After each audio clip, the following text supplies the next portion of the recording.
in matters of salvation, faith, and life, proclaiming and contending for the Christian faith, understanding the Bible in its simplest sense. truth through the lens of the Holy Scriptures. I'm Randy Marciades. And I'm Team Duhay Longsod, and you're watching Truth in Focus.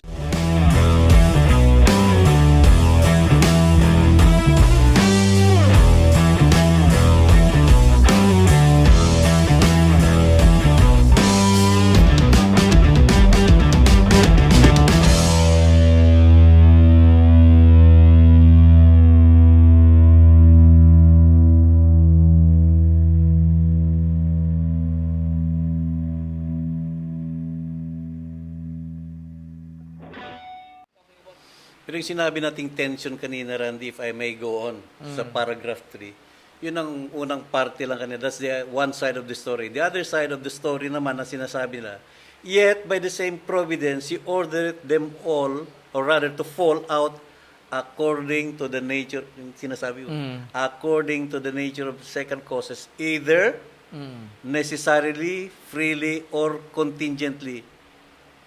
May sinasabi ang mga writers, Randy, patungkol sa confession, particularly in paragraph 3. There are three causation or three causes bakit nangyayari ang mangyayari. The first causation, Randy, is freedom. God controls things in the world and brings them into their own appointed design and end through random course of events. Parang contradictory. Pinapayagan at kinukontrol ng Panginoon ang mga pangyayari sa kanyang disenyo, ngunit sa pamamagitan ng random course of events. Freedom ang tawag doon, yung sinasabi natin kanina.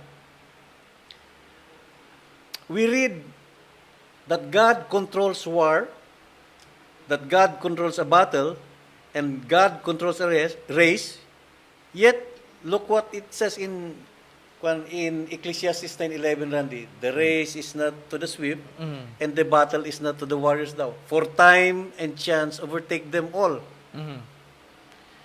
Underline po yung sinabi ko, for time and chance overtake them all. Because this is a phrase that is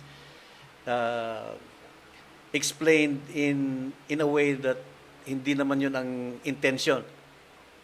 Yung phrase na yun, God ordained the race and the battle. However, it seems as though time and chance led to it. Through an apparent randomness, God exercises His control. Parang chance, Randy, sa ating pagsasalita na casual. Parang ang mga pangyayari chance lang. Nagkataon Parang nagkataon lang. Now, we have read that a prudent wife is from the Lord. Yet one of the most precious stories, Randy, na pwede nating i-relate itong usaping ito, yung romansa na nangyari kay Ruth at saka kay Boaz na nakikita love natin story nila sa chapter 2, verse 3. Ang sabi kasi doon so she departed and went and gleaned in the field after the reapers. Siguro pagka during that time, harvest time. Anihan, ang harvest time. Ang sabi ng verse, and she happened to come to the portion of the field belonging to Boaz. She happened. Parang sa Bisaya parang sulagma lang na nakarating siya doon sa field. Sa Tagalog is ibig sabihin ni Tim na sulagma is parang nagkataon nga, nagkatagpo. She happened to come to the portion of the field belonging to Boaz. Sa Ilocano, Brad, ano yung sulagma? Naku, nahihirapan ako. Parang hindi ko maalala kung anong... Crossbreed na kasi ito si Tim ng Ilocano, Bisaya. At iba pa. Iba pa. God controlled the chance event. God ordained that Ruth left the house that day. But Ruth, happened to be in the field of Boaz. Nagkataon na doon siya. At dahil sa pangyayaring iyon, nagsimula yung romance. Love story nila. At kung i-fast forward natin yun, naging asawa si Ruth ni Boaz. Pero ang simula nun, siguro... Nabiyuda, di ba? Siguro, kinakapos sila ng pagkain. May makapunta nga dun sa kabilang ibayo at nag-harvest sila at baka makahingi man lang kahit konti. Siguro yun lang nasa isip ni Ruth eh. Pero yun ay tinakda ng Panginoon pala na pangyayari na pagtagpuin itong dalawang ito. Ano? Nagkatagpo.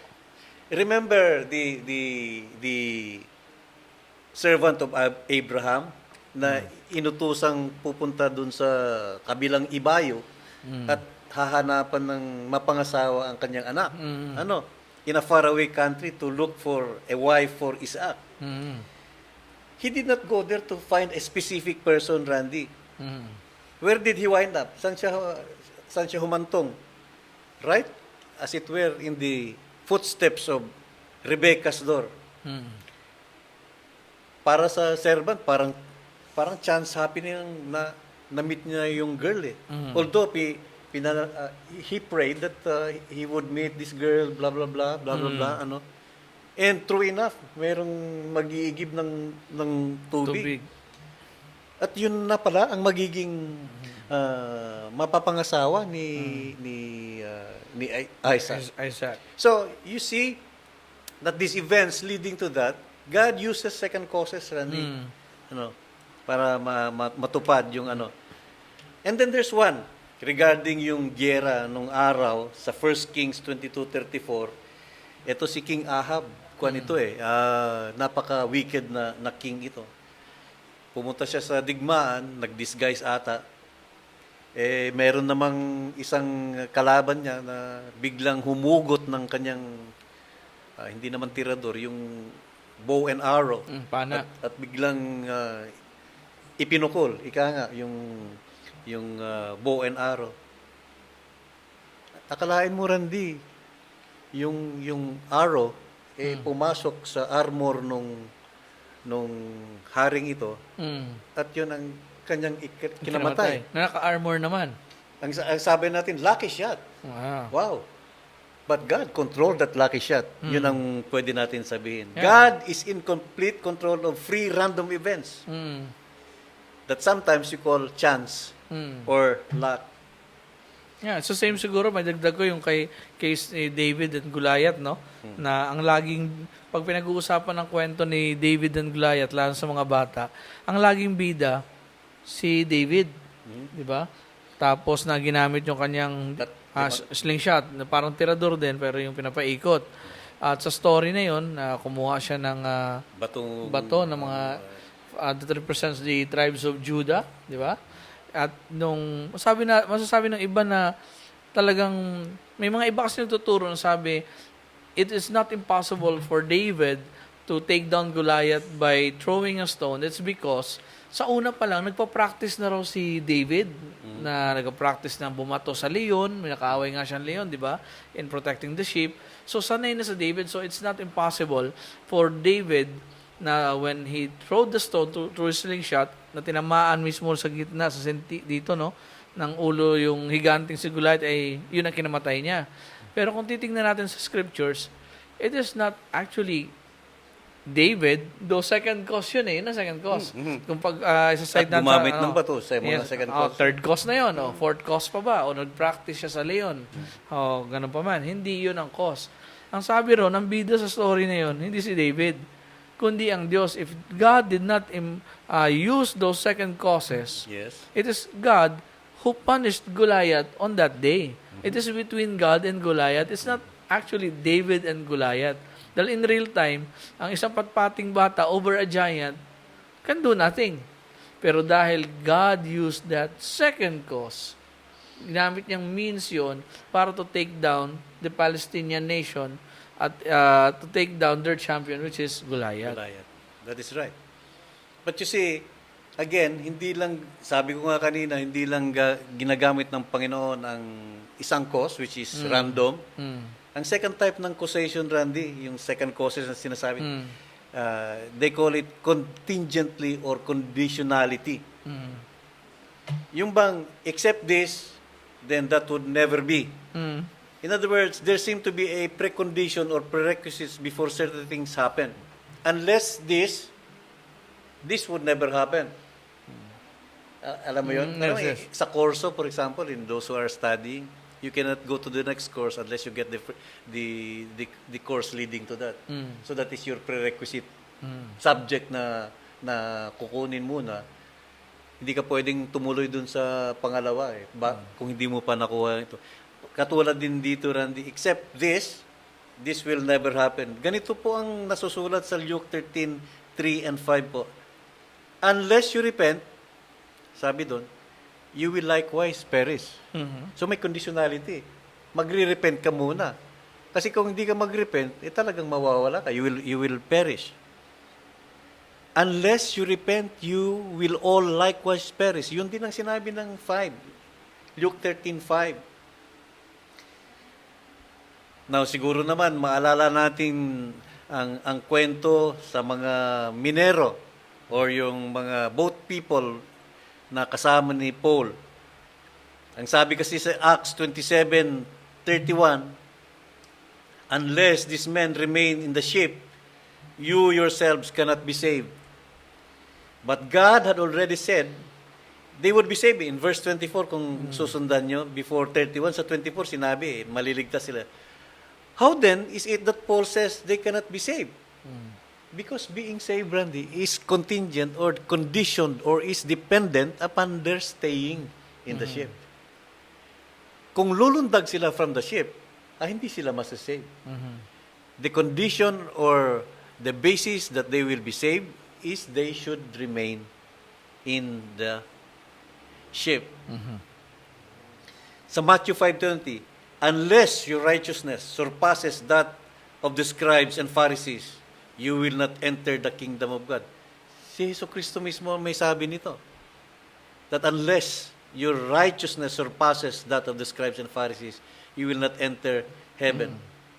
So, ang pagpasok pala sa langit, Randy, entering heaven is contingent upon a holy life. There is no such thing as a person going to heaven whose life is stained by so many unholiness. Ika nga. Being saved and being transformed from darkness into marvelous light or from wrath to grace, Randy, is contingent upon repenting and believing. Magdidepende po sa iyong sa Bisaya kaagad pag hinulsol or Pagsisisi. pagsisisi at Repentance. believing, Pananampalataya. pananampalataya. Yun ang sinasabi. May pangatlo po, freedom, contingency, third cause, necessity. Itong causation ng necessity, Randy, sometimes related to contingency. Ito kasi ang sinasabi ng Bible. Proverbs 26:20, for instance. For lack of wood, the fire goes out. Ito totoo nga naman. Kung gumagamit ka ng panggatong, pag naubos yung panggatong, wala na rin yung apoy. So, may necessity. You don't have firewood without wood. Or you don't have fire without wood. Wood is necessary for burning fire. Kinakailangan kasi ng fuel to fire. In the same manner, Randy, food and water for living beings is necessary to sustain life. Tanggalin mo yung tubig, tanggalin mo yung pagkain, talagang mamamatay ka. There are things necessary in life for a fixed result or outcome to happen. Ito yung tinuturo ng third causation. May mga bagay-bagay sa mundong ito na nagli-lead ng fixed result. Pero pag hindi presente yung necessary things na ito, hindi mangyayari yung desired result na mangyayari. That's why summer must come before fall. Sowing must come before harvest. Water, Randy, must first be condensed and becomes a cumulus clouds and condenses in the atmosphere before it becomes so heavy and falls into rain. You cannot bypass yung mga proseso because those processes are necessary. How do they put this tension together? They said that through God's wisdom and power, a course of events which consists of a mixture of random events, contingent events, necessary events, naglilid pa rin ng fixed, infallible, and immutable outcome. This is God's way of using means, Randy. Ulit-ulitin natin. In God's decree, He has ordained everything that comes to pass. But in His unfolding of His plan in history, He uses causes. Whether it be random, whether it be necessary, or whether it be contingent. Ano? Example of this principle. Philippians 1:19, "For I know that this will turn out for my deliverance through your prayers and the provision of the Spirit of Christ." Ito si Paul ang nagsasalita rito to the Philippian church. Salvation is the fixed, immutable result. However, prayers, Randy, yung supplication, yung provision ng Spirit, is God's essential means para makuha mo itong salvation na ito. Proverbs 20:18, "Prepare plans by consultation and make war by wise guidance." War is the fixed outcome. But preparation through consultation, ikinakailangan mong gawin yun. Tulad nung paggawa ng bahay, hindi ka naman siguro susugod ka agad nung pag-build ng bahay. Hindi mo, you have not counted the cost, kung magkano, kung anong plano. Ganun, ano. Luke 14:25, "Counting the cost before following Jesus." Di ba sinabi, if you're not willing to carry your cross, you're not qualified to follow Jesus. Carry your cross first. So, ang application nito, Randy, ng ating tinitignan dito ngayon, understanding that God controls the world through means must lead us from three errors. Ngayon, na alam na natin na hawak pala ng Panginoon ang lahat ng pangyayari, maliit man, malaki, nakikita man o hindi man, dapat pag nalaman pala natin ito, maiwas tayo sa miserable anxiety and complaining about life. Ito, So, yung reklamador. dahil hindi nila alam ang work ng Panginoon or ang work ng Diyos. If you believe that God controls everything that happens in life, whatever it be, good or bad, then this should prevent us from complaining and be anxious, which makes life miserable. Talaga naman, Randy, pag complain tayo ng complain, para bang ang buhay ay napaka-miserable. Napakabigat. Oo. Dahil hindi nila alam ang Panginoon. So dito, ang key dito, alamin mo kung sino pala ang namamahala, sino pala ang nagsusustain, sino pala nag-preserve ng buhay at lahat ng nilikha. Ito palang galing, napaka-holy, wise, na Diyos. all-powerful na Panginoon. Yun pa lang, nagbibigay ng assurance sa'yo na then you could say like the writer of Romans said, all things work together for good to them that love the Lord. And then this doctrine must keep us from paralyzing fatalism, Randy. Yung sinasabi natin, itinakda na pala so hindi na ako gagalaw. Oo. Kung talagang Ililigtas ako, ililigtas naman ako. Kung talagang yayaman ako, kahit wala akong gagawin, yayaman ako. O kung talagang ika nga, mamatay ako bukas, kung oras ko na. Ang ganun. Kung ang gospel pala kaloob pala ng Diyos, kailangan pa ba natin mag-preach? Yun ang sabi na iba, Calvinism No, hindi na tayo mag-preach. Total. Pag nakarinig ka pala ng gospel na siyang patungkol sa... kung ililigtas ka na ng Diyos, ililigtas ka naman talaga Yun. Yun mga fatalism. When we know the doctrine of providence, then this stops us from being a fatalistic thinker. Then, 3, Randy, this will keep us from ruinous presumption daw, o yung maling, sabihin na natin, maling pag-aakala. Maling akala. Maling akala. Do not presume that you will see the results and the outcome when you neglect or despise the means, Randy. Halimbawa, gusto mo namang yumaman for the sake of argument.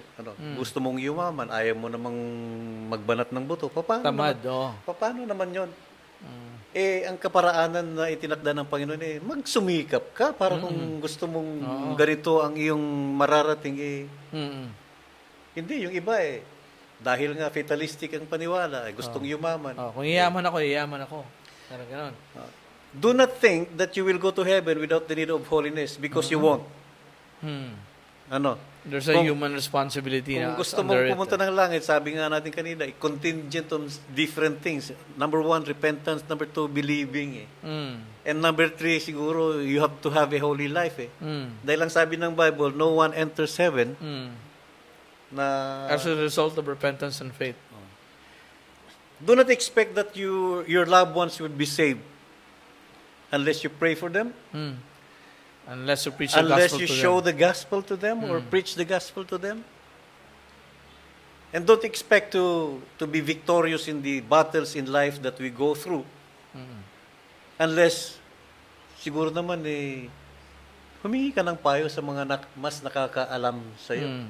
Huwag mo akalain na parabang alam mo na lahat sa mundong ito na it pays to have a counsel because these people have been there for the longest time. They know the reality in the ground, so to speak. Don't be expect to be safe in this COVID situation, for instance, Randy.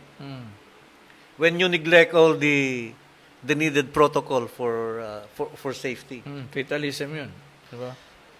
Sasabihin mo, total, kung kaulooban talaga ng Panginoon na hindi ako Tamaan ng COVID. Hindi talaga tatamaan. Sasabihin mo, so, hindi na tayo magmas. Sasabihin mo, Hindi ganun. tayo mag-alcohol, hindi na maghugas. At wag kang mag-aakalang meron kang anihin kung hindi ka naman Tatanim. nagtatanim. And don't wish to have a good health when all you do is to ruin your body by doing... by vices. Yes. It is presumption to expect the ends and results if we neglect the means that God so ordains. So, ang conclusion Randy ng paragraph 3, if we realize that God has ordained the use of means, alam na natin yon, gagamit talaga ang Panginoon ng means, then this will keep us from, sabi ko nga kanina, yung palagi na lang tayo nagko-complain na bakit ganitong buhay, napakahirap naman, at yung paralyzing fatalism nga na at yung mga maling akala na meron tayong gusto mangyari, ayaw naman nating gawin yung kinakailangan gawin para maangkin or matupad yung pinapangarap natin. Yun ang pinapaliwanag ng paragraph 3 Ran. And we hope for our listeners and our followers that we have given you at least a thing or two na pwede nating pag-isipan because we have laid to you what Scripture says, what the confession says, and the confession by no way contradicts what the Bible says. Ito ang palagi nating sinasabi, Randy, in every episode that we do, Truth in Focus, that has been our procedure.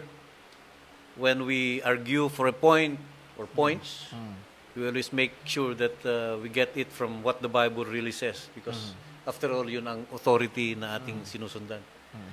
Ran, baka meron ka pang maidagdag o meron kang gusto pa nating talakayin na karagdagang points for these 3 paragraphs that we have tackled so far. So, baka maaaring magtataka yung ating mga viewers. No, ano pinag-uusapan nila? Di ba Bible yung ating pinag-uusapan? Opo, ang Bible po yung ating pinag-uusapan. Pero po, siyempre yung iba nating mga kaibigan o mga tagapakinig na nanonood sa atin, maaaring mahihirapan kayo na to summarize this and Distill it in a confession, for example, or a creed na. Sabi nga kasi ng iba, I don't need confession, all I need is Christ. So, pag yan po kasi ang statement natin, na sasabihin natin na my only religion is Christ. I don't need theology, I don't need confessions, I don't need creeds. What I only need is Christ and my religion is Christ. Okay po. Pag sinabi po natin ganyan, all I need is Jesus and the Bible, and that's it. Tama po yun because even us, it's Jesus, the Jesus of the Bible, so Jesus and the Bible. But the point here is, if you would ask even the Seventh-day Adventist, they also subscribe to that thought na it's Jesus and the Bible. You don't even have to go that far, Randito, to mention the Seventh-day Adventists. Let's talk about the evangelical churches that we see around us. Yes. All they say is that they are Bible believing. They say they are full gospel, they are evangelical, and what have you. So, maganda naman yun. The point there is, if you say that you are a follower of Jesus and that you are a Bible believing person or a Christian, just make sure that in your profession of that thinking, tama yung pinoproject mo patungkol sa Panginoon at patungkol sa Bible. Because you could easily say that you subscribe to the Bible, but how you put into application what you read in the Bible, if it runs contradictory to what the Bible says, then, my friend, you are already in error. Which is precisely where I'm going, no? Na yung sinasabi nga ng iba, all I need is Jesus and the Bible and that's it. Everybody says Jesus and the Bible and that's it, because even Muslims, Islams, believe also that there's a Jesus, there's a Bible, but He's not a God. Even other religions believe that there's a Bible and there's a Jesus, and He's just a man that spoke about God. So, pag katulad niya, halimbawa, you talk with the Roman Catholics, Vatican religion. Pag sinabi mong ang religion nila is Jesus and the Bible, yes, they have Jesus, they have the Bible. But when they say right now na, but we also believe in yung co-mediatrix na si Mary para sa salvation. Siyempre, yung isang Kristiyano na sabihin Jesus and the Bible, sagot, teka, hindi yan ang ibig ko sabihin. So, that means to say, it's not just Jesus and the Bible. You're confessional. That is confession. That is why, yun pinag-uusapan po natin ngayon, theology matters very much. Confessions, creeds, and confessions are very important. Kaya nga sa amin po, we've subscribed to this. Kung kayo po sumusubaybay, we keep on mentioning the 1689 Confessions of Faith, in which yung pinaniniwalaan namin at aming sinasampantalayanan sa Biblia ay dito nakapaloob. It serves as a fence on what we believe. It is not a loose religion or it's a loose Christianity that you believe everything under the sun as long as they name it Jesus. It's a wrong view po ng Christianity. We could even go further than that, Randy, by saying that we have shown you the basis of where we get our discussions in every podcast that we have, the 1689 London Confession of Faith, and we would go as far as saying that search it yourself. Tignan nyo po, basahin nyo, tignan nyo kung ito ba'y naayon sa nasusulat sa Bible. Because by that way, ikaw mismo ang makakasabi na ito salungat sa Bible o hindi. This is a challenge that we pose sa our listeners who somehow may have some questions regarding the 1689 Confession of Faith. Okay po. So, before tayo magpatuloy, again, kung gusto niyo pong magkaroon po ng copy nito, meron po tayong soft copy. I will put the link below at doon sa ating page, ating Facebook page sa Modern Reformation. Doon po mag-comment lang po kayo, then I will put the link kung paano po kayo makakuha ng copy po nito. And shout out nga pala before continuing, shout out sa Ship sa Tagum, Pastor Jonard and the brethren there. And shout out rin sa Salitran Covenant Bible Church, Pastor Jeremiah Hangad, Brother Jordan Rabanes and company. And shout out din dito sa ating loob ng ating slash studio. Nandito si Brother Calvin, hindi si John Calvin ha. Calvin Soria is in the house. So, dito po ngayon. So shout out po. Balik ka, Calvin. Balik ka paulit-ulit dito sa ating discussion, sa ating podcast, no? Hopefully, baka in time, baka kasama natin sa gitna naman, ma-interview din.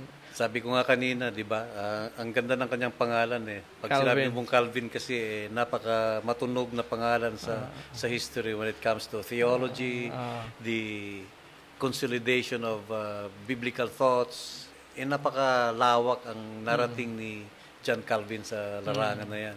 So, si Calvin Soria po yung sinasabi po namin ngayon. Shout out, nandito po sa studio.